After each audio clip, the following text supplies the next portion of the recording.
La reproduction a une place importante dans l'élevage. Elle participe fortement à la rentabilité de l'élevage. Mais à Madagascar, elle connaît d'importantes variations. Dans la majorité des fermes, la reproduction est conduite par la monte naturelle. Donc, la synthèse présente se propose de présenter ces variations, les facteurs qui influencent ces variations et les suggestions pouvant être mises en œuvre pour améliorer les performances de la reproduction. Nous allons parler de la performance moyenne de reproduction, des périodes de vélage, des paramètres de fécondité étudiés qui sont l'intervalle vélage et l'âge moyen au premier vélage. Ensuite, l'influence du climat sur la reproduction et enfin les recommandations pour pouvoir améliorer ces résultats. Parlons maintenant des performances de la reproduction. Ce tableau nous montre les performances de la reproduction, moyenne de la reproduction. Il est important de constater que, quelle que soit la race, le pourcentage de premier part est de 58%. Le pourcentage, ce qui représente plus de la moitié des femelles étudiées lors du projet. Le pourcentage de vélage difficile était de 5%.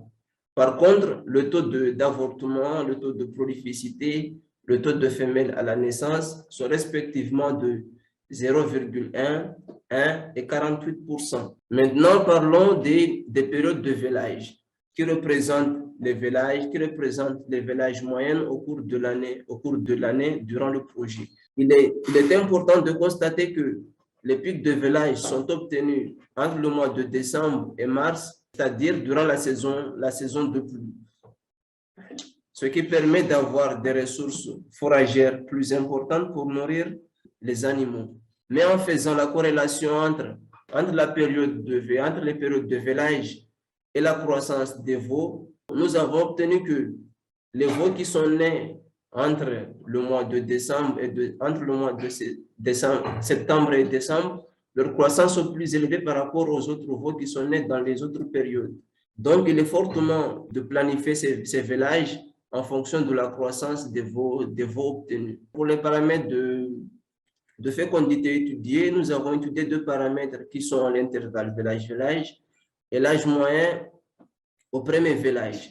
Ici nous avons l'âge moyen au premier vélage est compris entre 1200 et 1400 jours, c'est-à-dire environ 42 mois. Mais cet âge a varié entre 800 et 1800 jours. Pour l'intervalle vélage, comme son nom l'indique, c'est l'intervalle entre deux vélages successifs d'une même vache. Il a été calculé sur 96 observations et on a obtenu 590 jours pour l'intervalle vélage-vélage. L'importance de calculer l'âge au premier vélage est de déterminer la période improductive des génisses pour pouvoir améliorer la rentabilité de l'élevage. Et pour l'intervalle vélage, c'est un indicateur important de la fertilité au niveau de la ferme. Passons maintenant à l'influence du climat. Cette figure nous montre les variations annuelles des vélages en fonction du climat, c'est-à-dire précipitations et la température. Et nous avons constaté que les pics de vélage sont obtenus durant les mois de décembre et de mars, c'est-à-dire durant les mois où les précipitations sont très importantes, ce qui permet d'avoir des ressources plus importantes de bonne qualité pour nourrir les vaches convélées.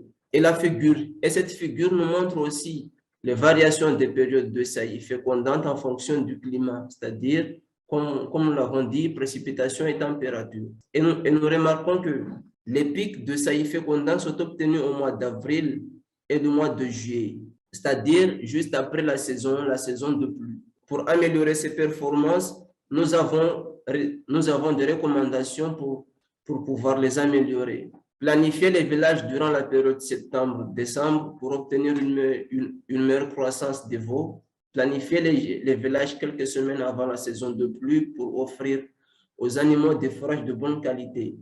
Former les éleveurs sur la conservation des fourrages pour limiter les impacts de la saison sèche. Mettre en place des stratégies avec les éleveurs sur la planification de la reproduction de leurs animaux. Et enfin, former les éleveurs sur la sélection des génisses de renouvellement qui représentent